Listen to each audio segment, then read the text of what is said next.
Chapter 10. There was no way of getting into or out of the top garden at San Salvador except through the two glass doors, unfortunately side by side, of the dining room and the hall.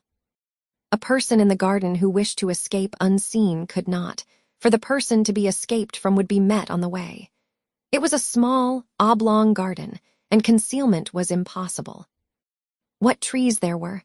The Judas tree, the tamarisk, the umbrella pine grew close to the low parapets.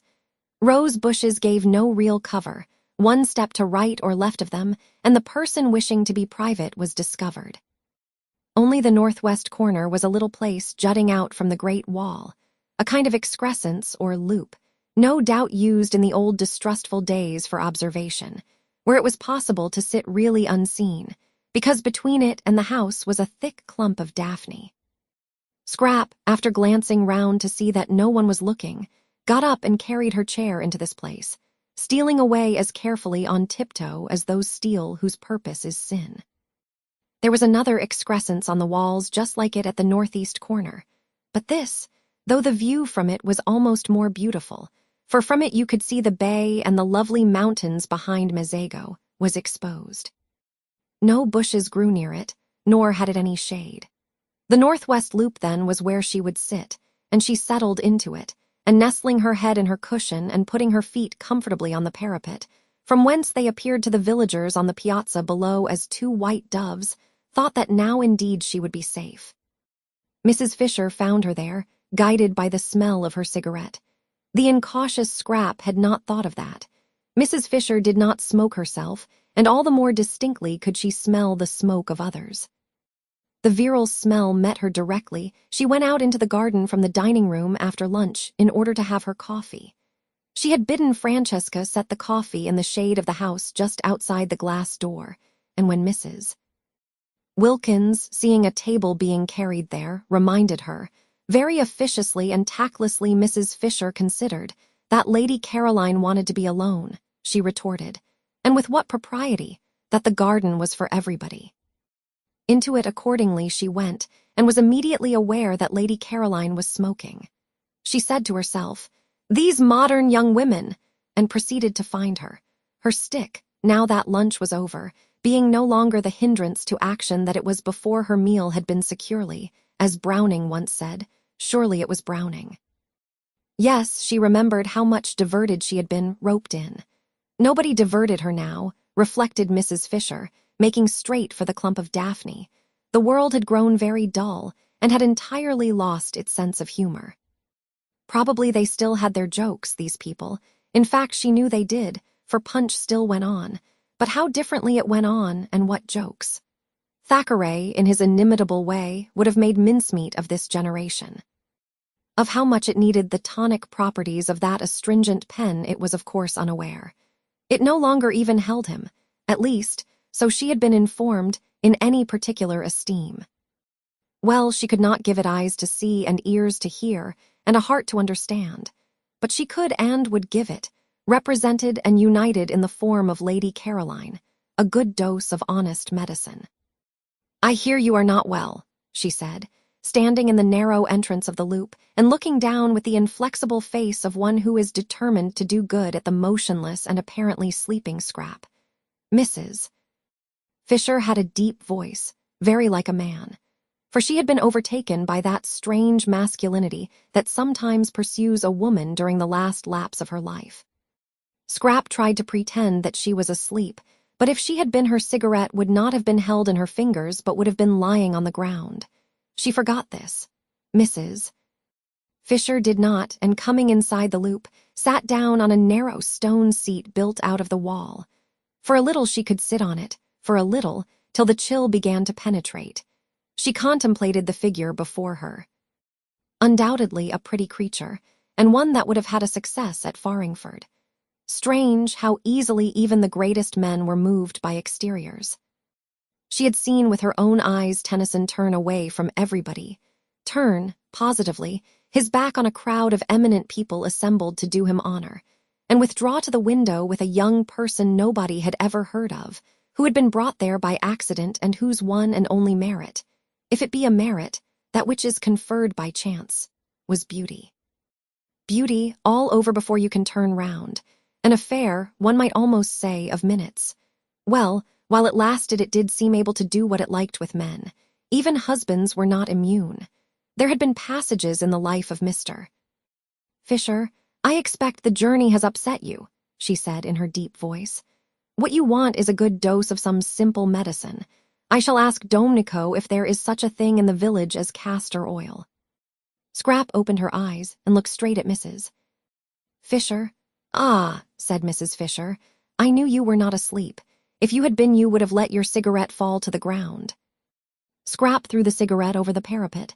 Waste, said Mrs. Fisher. I don't like smoking for women, but I still less like waste. What does one do with people like this? Scrap asked herself, her eyes fixed on Mrs. Fisher in what felt to her an indignant stare, but appeared to Mrs. Fisher as really charming docility. Now you'll take my advice, said Mrs. Fisher, touched, and not neglect what may very well turn into an illness. We are in Italy, you know, and one has to be careful. You ought to begin with to go to bed. I never go to bed, snapped Scrap, and it sounded as moving, as forlorn, as that line spoken years and years ago by an actress playing the part of poor Jo in dramatized version of Bleak House. I'm always moving on, said poor Jo in this play, urged to do so by a policeman. And Mrs. Fisher, then a girl, had laid her head on the red velvet parapet of the front row of the dress circle and wept aloud. It was wonderful, Scrap's voice. It had given her, in the 10 years since she came out, all the triumphs that intelligence and wit can have, because it made whatever she said seem memorable. She ought, with a throat formation like that, to have been a singer, but in every kind of music Scrap was dumb except this one music of the speaking voice.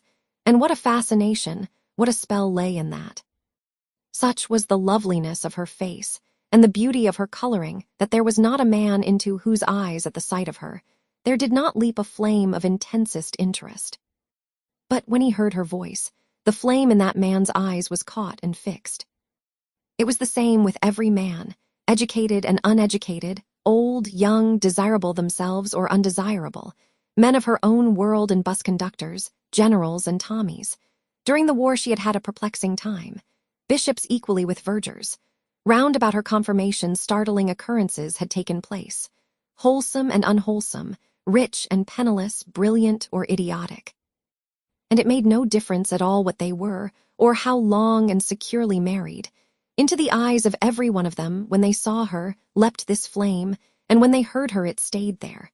Scrap had had enough of this look. It only led to difficulties. At first it had delighted her. She had been excited, triumphant. To be apparently incapable of doing or saying the wrong thing, to be applauded, listened to, petted, adored wherever she went, and when she came home to find nothing there either but the most indulgent, proud fondness. Why, how extremely pleasant. And so easy, too. No preparation necessary for this achievement, no hard work, nothing to learn. She need take no trouble. She had only to appear and presently say something, but gradually experiences gathered round her. After all, she had to take trouble, she had to make efforts, because, she discovered with astonishment and rage, she had to defend herself. That look, that leaping look, meant that she was going to be grabbed at. Some of those who had it were more humble than others, especially if they were young, but they all, according to their several ability, grabbed. And she who had entered the world so jauntily, with her head in the air and the completest confidence in anybody whose hair was gray, began to distrust, and then to dislike, and soon to shrink away from, and presently to be indignant. Sometimes it was just as if she didn't belong to herself, wasn't her own at all, but was regarded as a universal thing, a sort of beauty of all work, really men. And she found herself involved in vague quarrels, being curiously hated, really women. And when the war came and she flung herself into it along with everybody else, it finished her, really generals. The war finished Scrap. It killed the one man she felt safe with, whom she would have married, and it finally disgusted her with love. Since then she had been embittered. She was struggling as angrily in the sweet stuff of life as a wasp got caught in honey. Just as desperately did she try to unstick her wings. It gave her no pleasure to outdo other women. She didn't want their tiresome men. What could one do with men when one had got them? None of them would talk to her of anything but the things of love, and how foolish and fatiguing that became after a bit. It was as though a healthy person with a normal hunger was given nothing whatever to eat but sugar. Love, love. The very word made her want to slap somebody. Why should I love you? Why should I? She would ask amazed sometimes when somebody was always trying to propose to her. But she never got a real answer, only further incoherence. A deep cynicism took hold of the unhappy Scrap. Her inside grew hoary with disillusionment, while her gracious and charming outside continued to make the world more beautiful. What had the future in it for her? She would not be able, after such a preparation, to take hold of it. She was fit for nothing. She had wasted all this time being beautiful. Presently she wouldn't be beautiful, and what then? Scrap didn't know what then. It appalled her to wonder even. Tired as she was of being conspicuous, she was at least used to that. She had never known anything else. And to become inconspicuous, to fade, to grow shabby and dim, would probably be most painful. And once she began, what years and years of it there would be. Imagine, thought Scrap, having most of one's life at the wrong end. Imagine being old for 2 or 3 times as long as being young. Stupid, stupid. Everything was stupid. There wasn't a thing she wanted to do. There were thousands of things she didn't want to do. Avoidance, silence, invisibility, if possible unconsciousness. These negations were all she asked for at the moment. And here, even here, she was not allowed a minute's peace, and this absurd woman must come pretending, merely because she wanted to exercise power and make her go to bed and make her, hideous, drink castor oil, that she thought she was ill. "I'm sure," said Mrs. Fisher, who felt the cold of the stone beginning to come through and knew she could not sit much longer, "you'll do what is reasonable. Your mother would wish, have you a mother?" A faint wonder came into Scrap's eyes. Have you a mother? If ever anybody had a mother, it was Scrap. It had not occurred to her that there could be people who had never heard of her mother. She was one of the major marchionesses, there being, as no one knew better than Scrap, marchionesses, and had held high positions at court. Her father, too, in his day had been most prominent. His day was a little over, poor dear, because in the war he had made some important mistakes, and besides he was now grown old. Still, there he was, an excessively well-known person. How restful, how extraordinarily restful to have found someone who had never heard of any of her lot, or at least had not yet connected her with them. She began to like Mrs. Fisher. Perhaps the originals didn't know anything about her either. When she first wrote to them and signed her name, that great name of Distur which twisted in and out of English history like a bloody thread, for its bearers constantly killed, she had taken it for granted that they would know who she was. And at the interview in Shaftesbury Avenue she was sure they did know, because they hadn't asked, as they otherwise would have, for references. Scrap began to cheer up. If nobody at San Salvador had ever heard of her, if for a whole month she could shed herself, get right away from everything connected with herself, be allowed really to forget the clinging and the clogging and all the noise, why, perhaps she might make something of herself after all. She might really think, really clear up her mind, really come to some conclusion. "What I want to do here," she said, leaning forward in her chair and clasping her hands round her knees and looking up at Mrs. Fisher, whose seat was higher than hers, almost with animation, so much pleased was she that Mrs. Fisher knew nothing about her, "is to come to a conclusion. That's all. It isn't much to want, is it? Just that." She gazed at Mrs. Fisher and thought that almost any conclusion would do. The great thing was to get hold of something, catch something tight, cease to drift.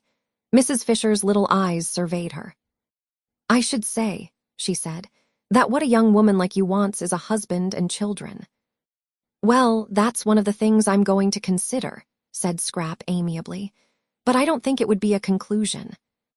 "And meanwhile," said Mrs.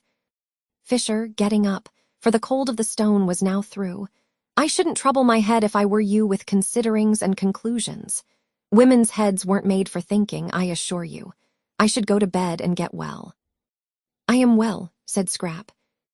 "Then why did you send a message that you were ill?" "I didn't." Then I've had all the trouble of coming out here for nothing. But wouldn't you prefer coming out and finding me well than coming out and finding me ill? Asked Scrap, smiling. Even Mrs. Fisher was caught by the smile. Well, you're a pretty creature, she said forgivingly. It's a pity you weren't born 50 years ago. My friends would have liked looking at you.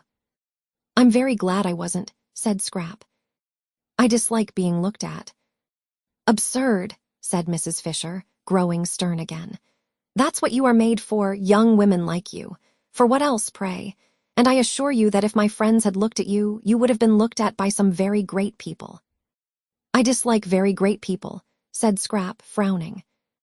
There had been an incident quite recently, really potentates.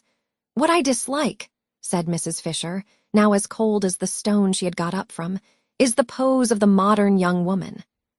It seems to me pitiful, positively pitiful in its silliness. And her stick crunching the pebbles, she walked away. That's all right, Scrap said to herself, dropping back into her comfortable position with her head in the cushion and her feet on the parapet. If only people would go away. She didn't in the least mind why they went. Don't you think darling Scrap is growing a little, just a little peculiar?